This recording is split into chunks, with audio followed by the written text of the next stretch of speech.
सबको अपने आशीषों से तृप्त करें। मेरे प्रिय, आज के संदेश के द्वारा भी आप लोगों से बात करने के लिए परमेश्वर ने दिया हुआ मौका को मैं धन्यवाद देते हैं।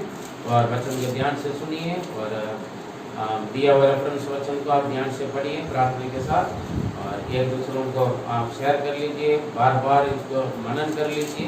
परमेश्वर आपको आशीष दें और आगे वचन में आप बने रहें। और आपकी प्रार्थना में से आप हमें बता सकते हैं, और कुछ इसमें कुछ डाउट है तो आप पूछ सकते हैं। अगर आप हमें मदद करना चाहते हैं आप मदद करवा सकते हैं, और हर बातों के लिए आप हमसे संपर्क करें, और सब नंबर वगैरह सब कुछ हैं। परमेश्वर आपका आशीष है। तो आइए हम परमेश्वर वचन पर हम आगे बढ़ें। और अभी हम पढ़ेंगे तो पढ़े आज के पवित्र शास्त्र में जो पढ़ा वेदवा योग 1 उसका 7-8 वचन। इतना हो कि तू व्याप बांधकर और बहुत दृढ़ होकर जो व्यवस्था मेरे दास मूसा ने तुझे दी है उन सब के अनुसार करने की चौकसी करना, और उससे ना तो दाहिने मुड़ना और ना बाएं। तब जहाँ जहाँ तू जाएगा वहाँ वहाँ तेरा काम सफल होगा। व्यवस्था की ये पुस्तक तेरे चित्त से कभी ना उतरने पाए, इसी में दिन रात ध्यान दिए रहना, इसलिए कि जो कुछ उसमें लिखा है उसके अनुसार करने की तू चौकसी करे, क्योंकि ऐसा ही करने से तेरे सब काम सफल होंगे और तू प्रभावशाली होगा। आमीन। और भजन संहिता 1 उसका 2-3 पढ़े। भजन संहिता पहला अध्याय उसका 2 और 3 वचन। परंतु वो तो यहोवा की व्यवस्था से प्रसन्न रहता और उसकी व्यवस्था पर रात दिन ध्यान करता रहता है। वो उस वृक्ष के समान है जो बहती नालियों के किनारे लगाया गया है और अपनी ऋतु में फलता है, और जिसके पत्ते कभी मुरझाते नहीं। इसलिए जो कुछ वो पुरुष करे वो सफल होता है। हमें यहाँ पर देखिए दोनों बातों में एक खास बात बार बार बताया जाता है। यहोवा का पुस्तक पर या व्यवस्था पर या परमेश्वर के वचन पर दिन रात मनन करते रहें, ध्यान देते रहें, लगातार उसमें लगे रहें, तब तुम बुद्धिमान बनेगा। जो कुछ तुम करेगा सफल होगा, तो उसमें आशीष पाएगा। मतलब हर बातों में वो सफलता पाएगा, विजयता पाएगा करके लेकर खास बातें बताया जाता है। परमेश्वर की व्यवस्था पर मन लगाना, ध्यान लगाना दिन रात। हालेलुया। इस बातों के बारे में आज हम देखेंगे। परमेश्वर की व्यवस्था को ना भूलें। आज के संदेश के हेडिंग परमेश्वर की व्यवस्था को ना भूलें। देखिए परमेश्वर की व्यवस्था को हम ना भूलें। उस बातों को हम क्या करें, हम दिन रात हम मनन करते रहें, दिन रात हम ध्यान करते रहें। इस बातों को हम ना भूलें, ये बातों का ध्यान रखें। इस बातों के बारे में हम देखें।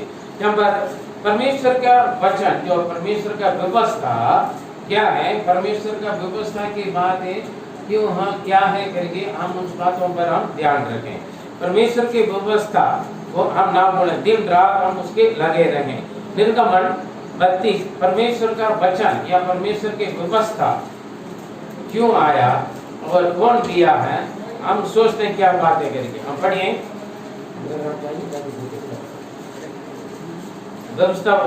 निर्गमन 32 उसका 15 और 16।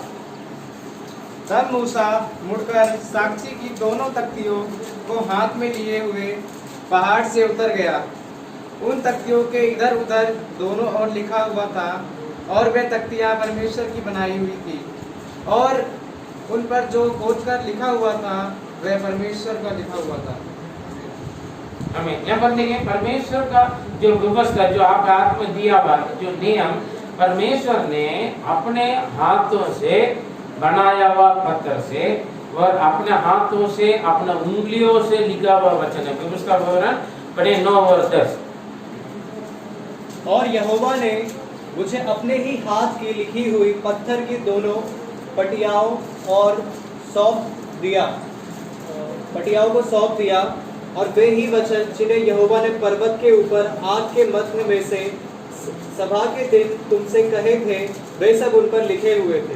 यहाँ पर देखिए सबसे पहले परमेश्वर ने मूसा का द्वारा हमें नियम दिया है, जो पवित्र शास्त्र में लिखा है। जो पवित्र शास्त्र में लिखा है परमेश्वर ने हमें नियम दिया, व्यवस्था दिया है अपने हाथों से बनाया हुआ पहले पत्थर से, है ना। वो पट्टी है ना, उसमें से पटिया से, ठीक है, और उसमें अपने उंगली से लिखा है, और आग के बीच में परमेश्वर आग है। सबसे पहले ये व्यवस्था की किताब, व्यवस्था की पुस्तक परमेश्वर ने अपने हाथों से लिखकर हमें दिया है। उससे पहले कोई नियम कानून नहीं, इसलिए लोग अपना अपना मनमानी करते थे। इसलिए परमेश्वर ने नियम बनाया। जब लोग उल्टे पुल्टे काम करने लगे तब परमेश्वर ने व्यवस्था दिया, हमें कानून बनाया, और परमेश्वर ने किताब दिया हमें, हालेलुया। और उसको जो परमेश्वर के हाथों से, और पढ़िए, तब वो लेकर आया जब परमेश्वर मूसा दिन रात परमेश्वर की उपस्थिति में उपवास के साथ 40 दिन रात वो प्रभु के साथ समय बिताया। उन्होंने लिख कर लेकर आया। नीचे आके देखा था लोग दोबारा अपना जीवन के बिगाड़ दिया। लोग ने परमेश्वर की व्यवस्था कानून का लोग ने क्या किया, वो गड़बड़ कर लिया। वो देखकर मूसा ने उस पत्थर को तोड़ दिया।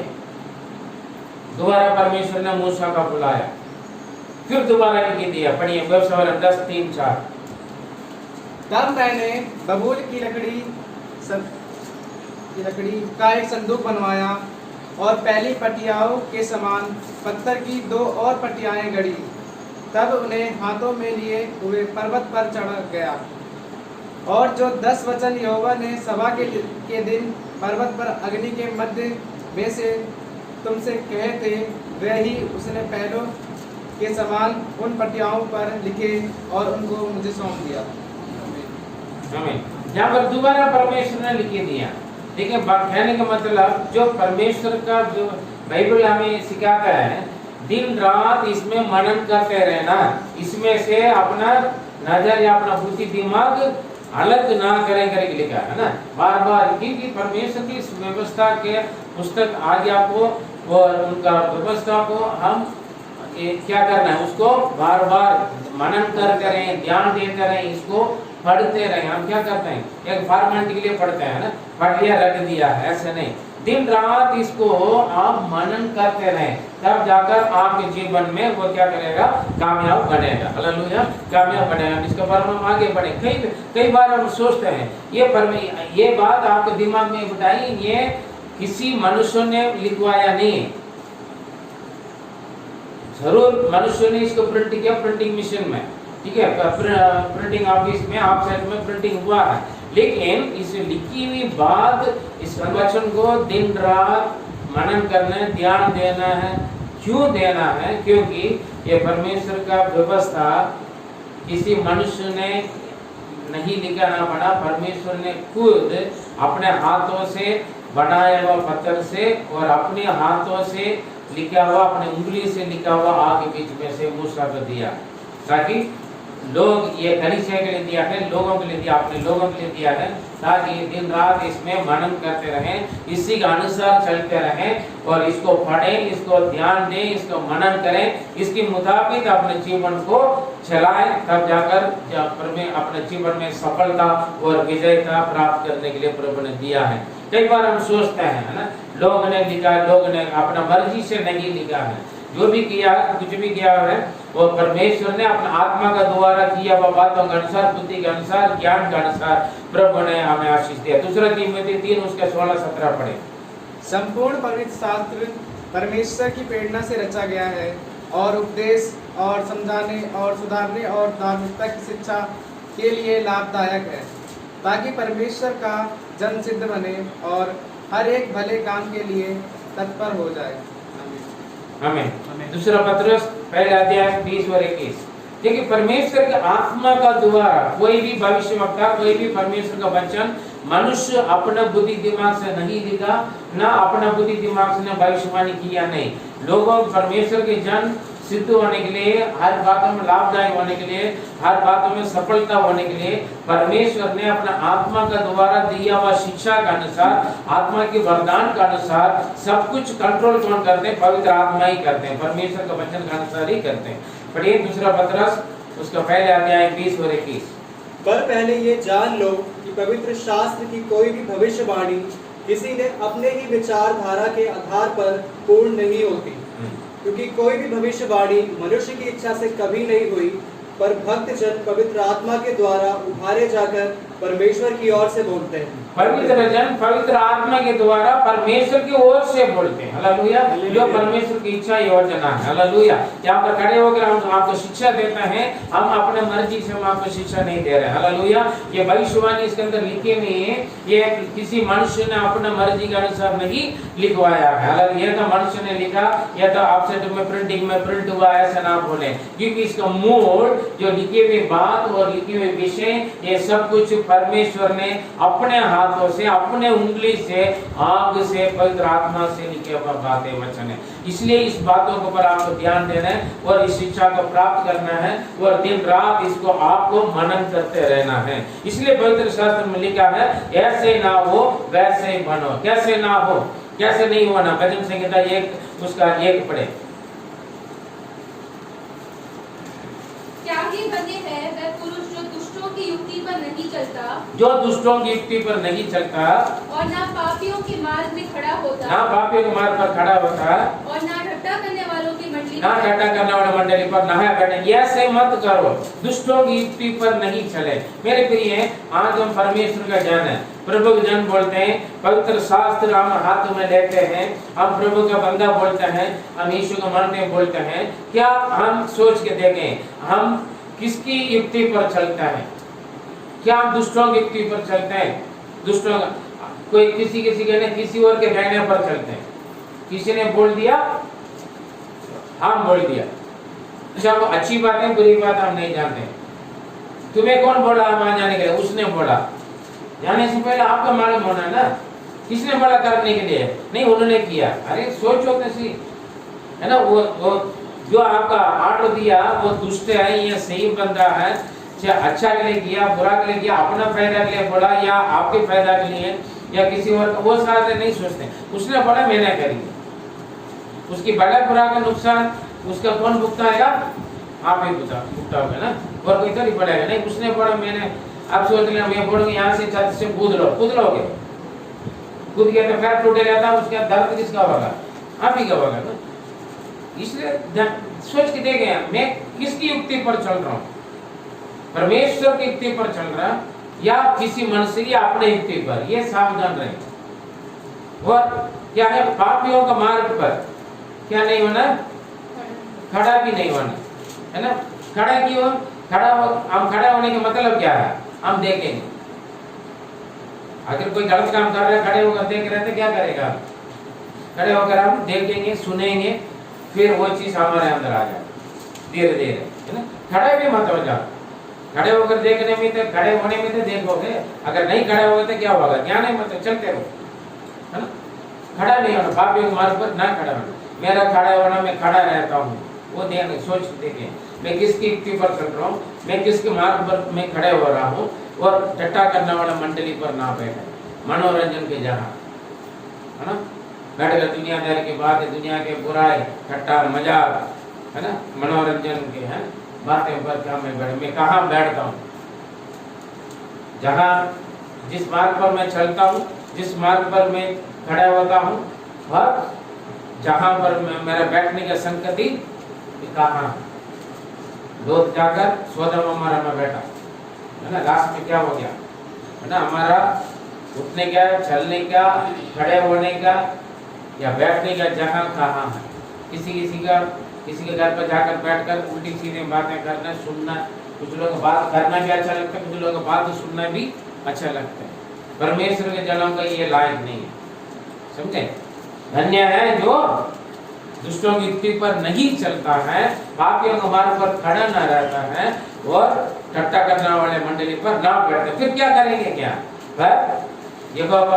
परंतु वह तो यहोवा की व्यवस्था से प्रसन्न रहता, जो यहोवा का व्यवस्था के प्रसन्न, में पहले बोला कि यहोवा का व्यवस्था पर क्या है? परमेश्वर के वचन पर प्रसन्न, मतलब खुश रहना है। अगर आपको मौका मिल रहा है, आप फ्री टाइम है, तुरंत बाइबल उठाइए, बाइबल पढ़ें, वचन को मनन करें, प्रार्थना करें, परमेश्वर के साथ समय बिताएं।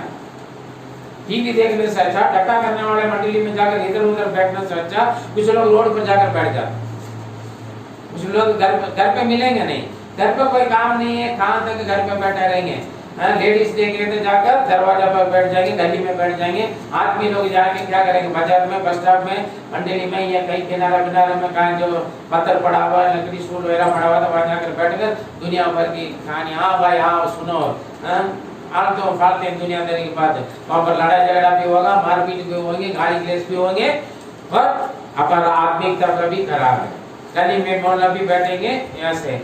वो परमेश्वर के साथ समय बिताइए। अगर आपके पास समय, सारे काम खत्म कर लिया, देश के लिए दुआ करें, दुनिया के लिए दुआ करें, अड़ोसी पड़ोसी लोगों के लिए दुआ करें, परेशानी वालों के लिए दुआ करें, बीमारी वालों के लिए दुआ करें, परमेश्वर के साथ समय बिताएं दिन रात। जो परमेश्वर की व्यवस्था पर प्रसन्न खुश रहो। बाइबल पढ़ने के लिए बड़ी बोर लगता है, फेसबुक में बड़ी कहानियां पढ़ते रहेंगे, व्हाट्सएप सारे मैसेज पढ़ेंगे, मैसेंजर का सारे मैसेज, टेलीग्राम का सारे मैसेज, है ना, पता नहीं और भी बहुत कुछ आ जाता है। हालेलुया। इंस्टाग्राम में और ट्विटर है, बहुत कुछ है। सेम टू जेड न्यूज़पेपर ले लिए थे भी सारे एक अक्षर कंप्लीट। लेकिन परमेश्वर का वचन, एक वचन पढ़ने के लिए समझ में नहीं आता। आधार पड़ता वाजिब रही, नींद आ जाती। वचन पढ़ने पर, वचन को सुनने पर, वचन को परमेश्वर की व्यवस्था को पढ़ने के लिए, सुनने के लिए प्रसन्न होना, खुश रहना और उसकी व्यवस्था पर दिन रात ध्यान देते हैं, मतलब मनन करते रहे, ध्यान देते रहे, तुरंत बाइबल का सोच विचार में रहे। जीवन में किसी भी तकलीफें, दुख आए, परेशानियां आए, आप जिस रास्ते पर गुजर रहे हैं उसका अनुभव बाइबल में पढ़े और उसके मनन करें। गाय भैंस बकरी वाले क्या करते हैं, जहाँ चराई मिल जाते हैं वो खाकर क्या करते हैं, चारा मिलता है वो खाकर क्या करते हैं, वो आराम से एक जगह बैठकर दोबारा बाहर लेकर आके हम खाकर बाहर निकलेंगे तो वो लायक नहीं है ना, बदबू आता है। लेकिन वो क्या करता है, वो खाने के बाद वो बाहर आके क्या करता है, वो अच्छी तरह चबा कर फिर दोबारा सड़क पे, तब जाकर उसका दूध मिलता है, उसको भी ताकत मिलते हैं। उनके दूधों से हम भी बहुत कुछ, हमें दूध मिलते, दही मिलते, घी मिलते, मलाई मिलते, मक्खन मिलते, शक्ति मिलते, सामर्थ्य मिलते, बहुत कुछ मिलते हैं। समझ में आते हैं। हालेलुया। हम यह मानते हैं, आप भी परमेश्वर के वचन को दिन रात मनन करोगे, आपके लिए भी, आपके परिवार के लिए भी, आपकी कलीसिया के लिए भी, आपके अड़ोसी पड़ोसी के लिए भी, आपके क्षेत्र के लिए भी, आपके देश के लिए भी कामयाब का कारण बनोगे। अच्छी आदत, अच्छी सुबह, अच्छी चाल चलन, अच्छी गवाही, अच्छी नमूना आपके जीवन में प्रकट होंगे। हालेलुया। जैसे गाय भैंस बकरियां वचन को खाकर स्वीकार करके उसको चबा कर कामयाब मला। हालेलुया। इसलिए बोलते हैं परमेश्वर के वचन पर जो दिन रात ध्यान देते हैं, मनन करते हैं, वह उस वृक्ष के समान है जो बहती नालियों के किनारे लगाया गया है, और वह अपनी ऋतु में फलता है और जिसके पत्ते कभी मुरझाते नहीं। इसलिए जो कुछ करेगा वो सफल रहेगा। हालेलुया। जो परमेश्वर का वचन पर दिन रात मनन करता है, ध्यान देता है, उसके अनुसार चलता है और इसी में ध्यान देता रहता है, वो जो करेगा वो सफल रहेगा। काफी लोग इसको छूते भी नहीं, पढ़ते भी नहीं, बोलेंगे इसमें तो समझ में नहीं आता। क्यों समझ में आएगा? प्रार्थना के साथ पढ़े तभी तो समझ में आएगा। और समझ में नहीं आए तो बार बार इसको सुने, बार बार इसको पढ़े। हालेलुया। तभी आपको समझ में आएगा। इसमें से हटकर आप कुछ नहीं कर पाओगे। अगर इसमें से आप हट गया तो सारी खुशी आनंद से, सारी सफलता से भी आप हट गया है। हालेलुया। आप हट गए, समझ लेना। सफलता होगा। और वापस आइए उस 1:7-8 पढ़े, एक लाइन पढ़े, 1:7-8। परंतु यहूदा के घराने पर मैं दया करूंगा और उनका उद्धार करूंगा। यहोशू 1:7 और 8। इतना हो कि तू हिया बांधकर और बहुत दृढ़ होकर जो व्यवस्था मेरे दास मूसा ने तुझे दी है, जो व्यवस्था ने मेरे दास मूसा ने तुम्हें दिया है। आपको संदेश शिक्षा कौन दे रहे हैं? देखिए, सबसे पहले वो संदेश व्यवस्था कौन दिया? परमेश्वर ने दिया। किसको दिया? मूसा का दिया। मूसा के क्यों दिया? कलीसिया के लोगों को देने के लिए, अपने प्रजा को देने के लिए। समझे मारे? परमेश्वर ने व्यवस्था की किताब किसने दिया? परमेश्वर ने दिया। किसको दिया? मूसा का हाथ में दिया। मूसा का हाथ में क्यों दिया है? अपने लोगों को सिखाने के लिए दिया।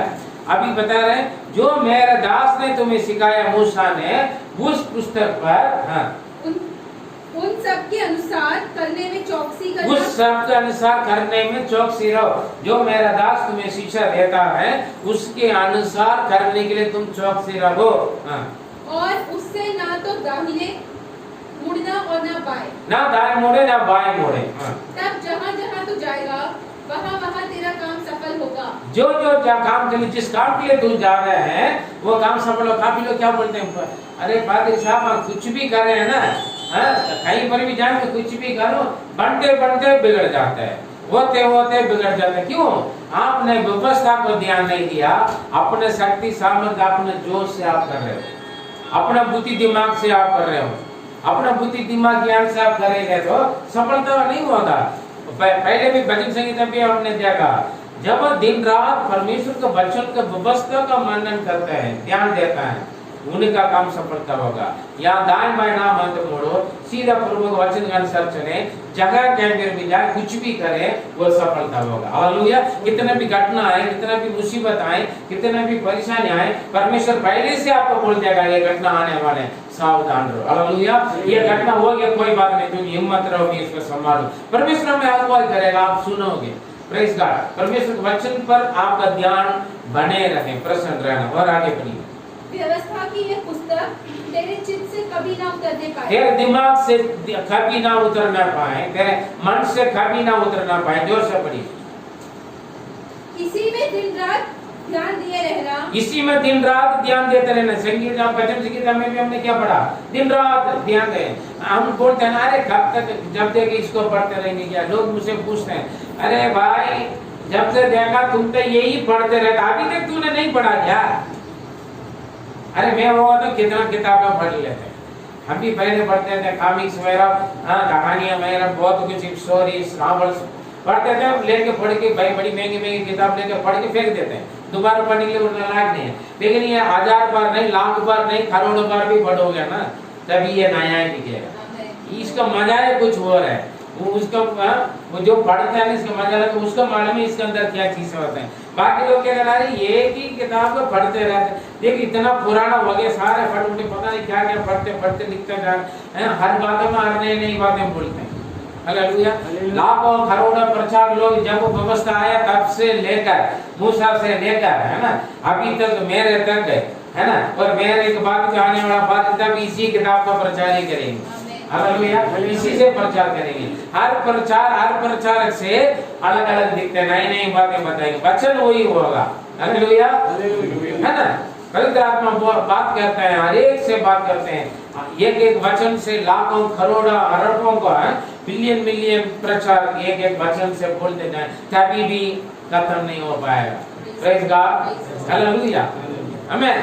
इसलिए दिन रात मनन करते रहे जी। इसलिए कि जो कुछ उसमें लिखा है, उसके अनुसार करने की, जो कुछ लिखा उसका अनुसार करने के लिए चौकसी रहे, क्योंकि ऐसा ही करने से तेरे सब काम सफल होंगे। ऐसे करने से तेरे सारे काम सफल होंगे, और तू प्रभावशाली होगा। तू प्रभावशाली होंगे, तू बुद्धिमान होंगे। हालेलुया। आप ये मत सोचो मैं ज्यादा पढ़े लिखा हूँ, मैं ज्यादा डिग्री ले रखा हूँ, मैं ज्यादा सुंदर हूँ, मैं ज्यादा ज्ञानवान हूँ, मैं सर्वज्ञानी हूँ, इसलिए मैं सफल हो रहा। नहीं, जो दिन रात इसमें ध्यान देते हैं, मनन करते हैं, इसके मुताबिक चलते हैं, वो आशीष पाएगा, उनका परिवार आशीष पाएगा, उनके हाथ के प्रयास आशीष पाएंगे, उनके बाल बच्चे आशीष पाएंगे, उनके कलीसिया, उनके सेवा आशीष पाएंगे। Praise the Lord. हालेलुया। क्योंकि परमेश्वर हमसे क्या चाहते हैं, क्यों हमें व्यवस्था की किताब हमें लिख के दिया। पढ़िए व्यवस्था 10 उसके 12-13।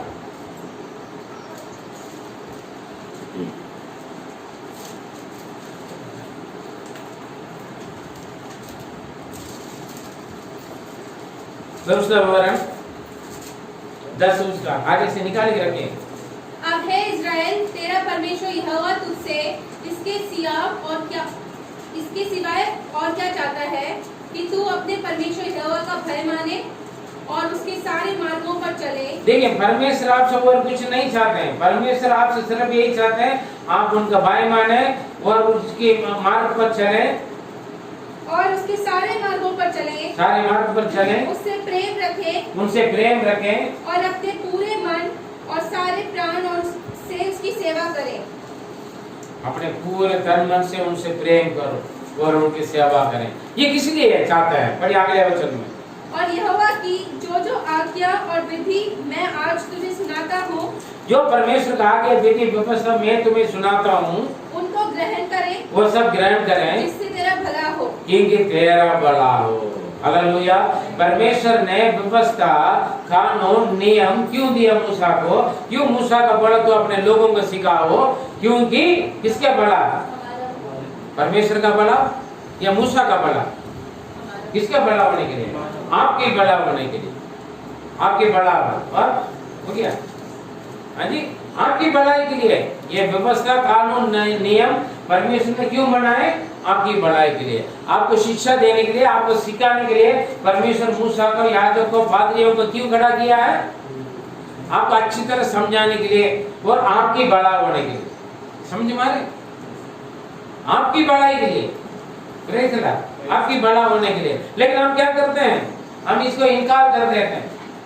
काफी लोग बाइबल पढ़ते नहीं, काफी लोग परमेश्वर के वचन को मानते नहीं, ज्ञान नहीं देता है ना?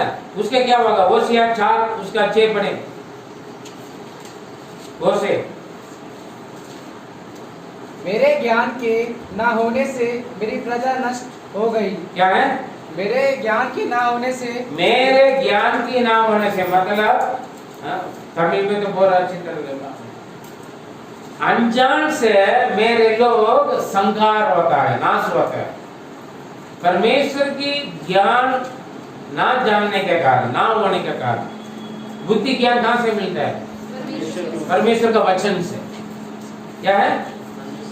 मेरे ज्ञान ना होने के कारण अनजान से मेरे लोग संहार, नष्ट होता है। देखिए कितने दुखी की बात है। परमेश्वर बुद्धि ज्ञान कहां से आते हैं? पढ़े नीति वचन 2:6 में लिखा है, बुद्धि और ज्ञान कहां से आते हैं? परमेश्वर के वचन से होते हैं, प्रभु के वचन से होते हैं। अगर तुम्हें से बुद्धि की कमी होता है, याकूब 1:5 में लिखा है, परमेश्वर से मांगो, वो बुद्धि देगा। लिखा हालेलुया। बुद्धि, क्योंकि मेरे ज्ञान ना होने से लोग नष्ट होते हैं। पढ़िए।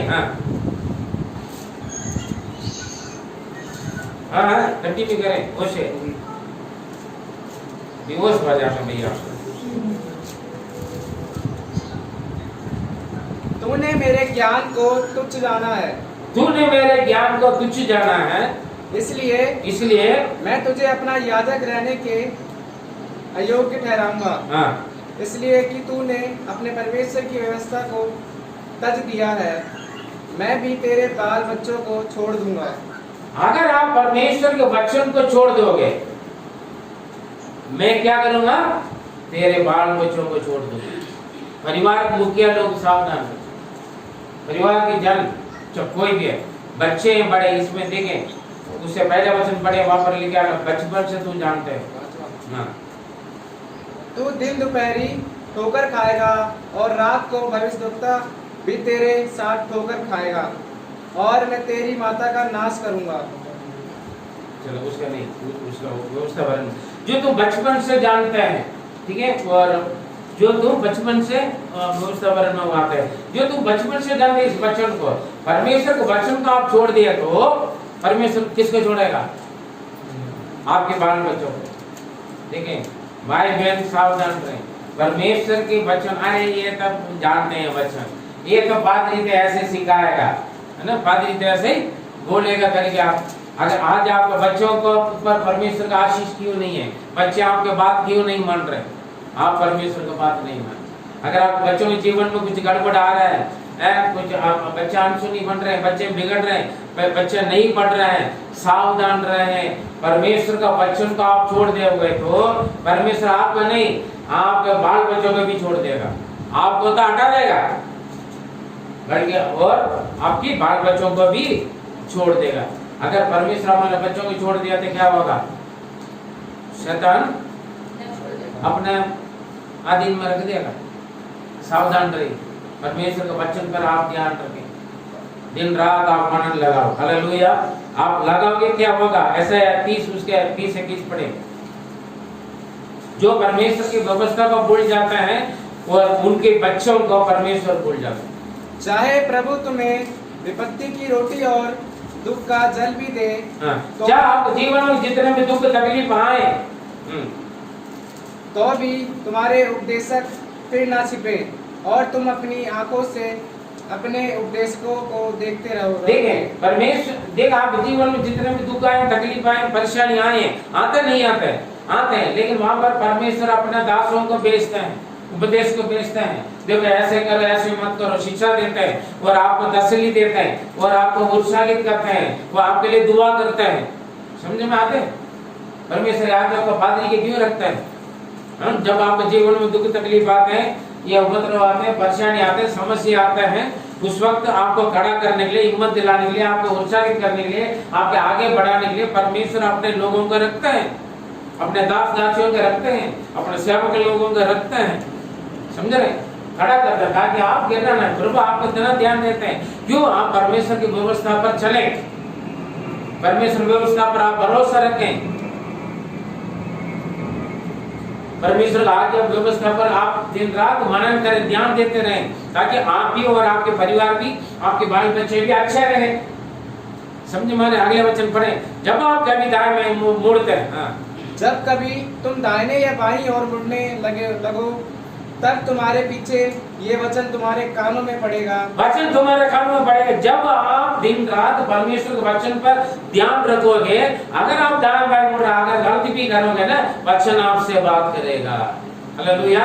दाएं बाएं मुड़ोगे तो वचन आपसे बात करेगा। क्या बात करेगा? मार्ग सही है, इसी पर चलो। देखो, ना दाएं मुड़ो ना बाएं मुड़ो, मार्ग यही है, ये सही रास्ता है। जिस रास्ता पर चलना है उस रास्ता पर प्रभु का वचन आपको चलाएगा। लेकिन हम इसको पढ़ने में आलसी रहते हैं। बाइबल पढ़ना काफी लोगों का पसंद नहीं है। बाइबल पढ़ते नींद आ जाते हैं, वचन सुनते ही नींद आ जाते हैं। वचन सुनेंगे नहीं, पढ़ेंगे। सुनने से विश्वास होता है, सुनने से विश्वास होता है। हम तो वचन सुनते नहीं, वचन पढ़ते नहीं। वचन पढ़ेंगे तो वो हमसे बात करेगा ना, हमें अगुवाई करेगा। वचन पढ़ना है, वचन सुनना है। वचन पढ़ने से सुनने से काफी नहीं, उसके मुताबिक चलना है, उसको मनन करना है, उसको ध्यान देते रहना है। क्या प्रचार हुआ वचन में, ऐसे क्यों लिखा है, क्यों लिखा, वो उसके निचोड़ना है, वो उसके पूरा अंदर तक जाकर उसको क्या गहराई पर जाकर उसको क्या करना, फायदा उठाना है। वचन हमसे बात करते हैं इसलिए क्योंकि परमेश्वर वचन है। आदि में वचन था, वचन परमेश्वर के पास है, वो वचन परमेश्वर थे, वो वचन देवदारी होकर हमारे बीच में आए। समझे बातें? ये परमेश्वर है। वचन क्या है? परमेश्वर है। ये बाइबल परमेश्वर नहीं, बाइबल में लिखी हुई बात परमेश्वर है, वचन है, उसके अंदर जीवन है। समझे बातें? वो उन्होंने लिख के हमारे हाथ में दिया, उसको मनन करें, पढ़ें, ध्यान दें वचन को, इसको अपना आधार माने। ये आपके जीवन के आधार है। समझे? जब आप दाएं बाएं मोड़ोगे, मतलब गलत रास्ता पर जा रहे हैं, अगर कोई आपको भटका रहा है या कोई आपको गलत शिक्षा दे रहा है या आप खुद गिर रहे हैं, आपको खड़ा करने के लिए नहीं ऐसे नहीं, ऐसे जाओ। गूगल में आप मैप लेकर बनकर जाओगे, आप गलत मोड़ेंगे तो क्या बोलते हैं? सीधा जाओ, बताता है ना। एक गूगल होते हैं, वो बोलेगा तो एक स्ट्रीट आपको रास्ता दिखा रहा है, जो स्ट्रीट को बनाने के लिए बुद्धि दिमाग दिया, वो कितना आपको शिक्षा देगा, वो आपसे बात करते हैं। Hallelujah, praise God. सूरज में चांद में जाने के लिए आप रॉकेट बना रहे हो, उस सूरज और चांद को बनाया परमेश्वर, कितना महान परमेश्वर। हालेलुया। बुद्धि दिमाग वो देता है, बुद्धि ज्ञान उन्हीं को और साथ है। इसलिए वहां पर लिखे यीशु को, भाई तुम मूसा के बदले तो जमावर ले रहे तो ये मतलब ट्रेनिंग लेकर आ जाना, बाइबल कॉलेज पढ़कर नहीं बोला। वो कह रहा मेरे वचन पर दिन रात मनन कर लो, जो मेरा दास मूसा ने तुम्हें से उसी पढ़ो तो बुद्धिमान बन जाए। ज्यादा बड़े बड़े डिग्री लेने से, नाम के पहले भी नाम से बाद में भी लंबी 1 किलोमीटर 2 किलोमीटर का लंबी डिग्री का डिटेल्स डालने से बुद्धिमान नहीं बनेगा मेरे प्रिय। जो इसमें कम पढ़े लिखे अनपढ़ होते इसमें ध्यान परमेश्वर वचन पर ध्यान देने वाला है, प्रसन्न रखने वाले होगा तो आप जो भी करेगा वो सफलता होगा। आप और आपके बाल बच्चे आपके परिवार सफलता रहेंगे। हालेलुया। आप बच्चों के लिए दुआ करें, वचन पढ़े, बच्चों की शिक्षा दें। लिखा है जो बचपन से तुम जानते हैं उस व्यवस्था तुमसे कभी ना हटे। हालेलुया। आप व्यवस्था को भूल जाओगे, परमेश्वर वचन को भूल जाओगे, परमेश्वर आपको भी और हमारे बच्चों को भी भूल जाए। सावधान, वचन पर आप ध्यान रखें, क्योंकि वचन परमेश्वर है, वचन परमेश्वर ने दिया, वो अपने हाथों से लिख दिया। कोई भी मनुष्य अपने मर्जी से ना बोलते हैं, ना अपने मर्जी से ना लिखा ही है। काफी लोग बोलते हैं तो लोग ने लिखा, इंसान ने लिखा, बिल्कुल नहीं। Praise the Lord. हालेलुया। ये परमेश्वर की व्यवस्था, ये परमेश्वर है, ठीक है। बाइबल नहीं है परमेश्वर, इसका आदर नहीं करते, इसमें लिखी हुई बातों को मानिए। समझे? काफी लोग इसको बहुत मानते हैं, ये मूर्ति बन जाएगा। इसमें लिखी हुई बातों का आपको मानना है। Praise the Lord. क्योंकि व्यवस्था परमेश्वर ने दिया और व्यवस्था सिखाने के लिए परमेश्वर ने अपना दासों को दिया, और उस बातों पर चलने, विश्वास करें, परमेश्वर आपको आशीष दे। आइए प्रार्थना करें। हमारे सर्वशक्तिमान दयालु और अनुग्रहकारी पिता परमेश्वर, आपका वचन की ओर आप दिन रात मनन करें, ध्यान दें, प्रसन्न रहें और उसी के मुताबिक चलने वाले बने प्रभु। हम उसमें उसके अनुसार चलने के लिए हम चौकसे रहें, सावधान रहें प्रभु। केवल सुनने वाले नहीं, केवल पढ़ने वाले नहीं प्रभु, उसके मुताबिक चलकर जब हम उसे प्रसन्न रखेंगे परमेश्वर, अगर हम जब हम दाएं बाएं मुड़ेंगे तो भी सही मार्ग करके पवित्र वचन हमसे बात करते हैं। पवित्र आत्मा के द्वारा प्रभु, ये परमेश्वर आपने हमें दिया, अपने हाथों में लिख दिया, आपने उंगली से लिख दिया प्रभु। आपकी पवित्र आत्मा के द्वारा आपके दास लोग प्रभु बढ़कर हमें शिक्षा देते हैं, भविष्यवाणी करते हैं प्रभु। इन बातों को जानने के लिए मौका दिया और आज से हम लापरवाही ना करें, सावधान रहें। आपका वचन को पढ़कर हम और हमारा परिवार, हमारा कलीसिया, जो कुछ हम हाथ के प्रयास सब कुछ आशीष पाए, जो कुछ हम करेंगे वो सफलता होंगे, हम बुद्धिमान बनेंगे, हम प्रभावशाली बनेंगे आपका वचन के अनुसार चलने से प्रभु। इन बातों को जानने के लिए, समझने के लिए आपने मदद की, हम धन्यवाद देते हैं प्रभु। इन बातों में हम आगे बढ़ते रहें, वचन के गहराई पर हम आगे बढ़ते जाएं, पवित्र आत्मा में सहायता कर मदद करें प्रभु। आपकी महिमा के लिए हम सबको इस्तेमाल करें। प्रार्थना सुनो, धन्यवाद देते हैं। दुआ यीशु मसीह के मधुर नाम से जीवित परमेश्वर, आमीन आमीन। मेरे प्रिय, परमेश्वर के वचन का आप अच्छी तरह पढ़ लीजिए, अच्छी तरह मनन कर लीजिए, और अगर आपको पढ़ना नहीं आते थे वचन का अच्छी तरह ध्यान से सुनिए, उसके बार बार आप ध्यान देते रहें। वचन पर अपने जीवन, वचन के आधार पर अपने जीवन का बनाइए, परमेश्वर आपको आशीष देगा। वचन का इनकार ना करें, वचन को आप स्वीकार करते रहें, वचन से आप प्यार करें, क्योंकि वचन ही परमेश्वर है और वो परमेश्वर आपके हाथ में, आपके दिल में, आपके जीवन में हर जाना वो आपका अगुवाई करेगा। परमेश्वर आपको आशीष देगा। God bless you.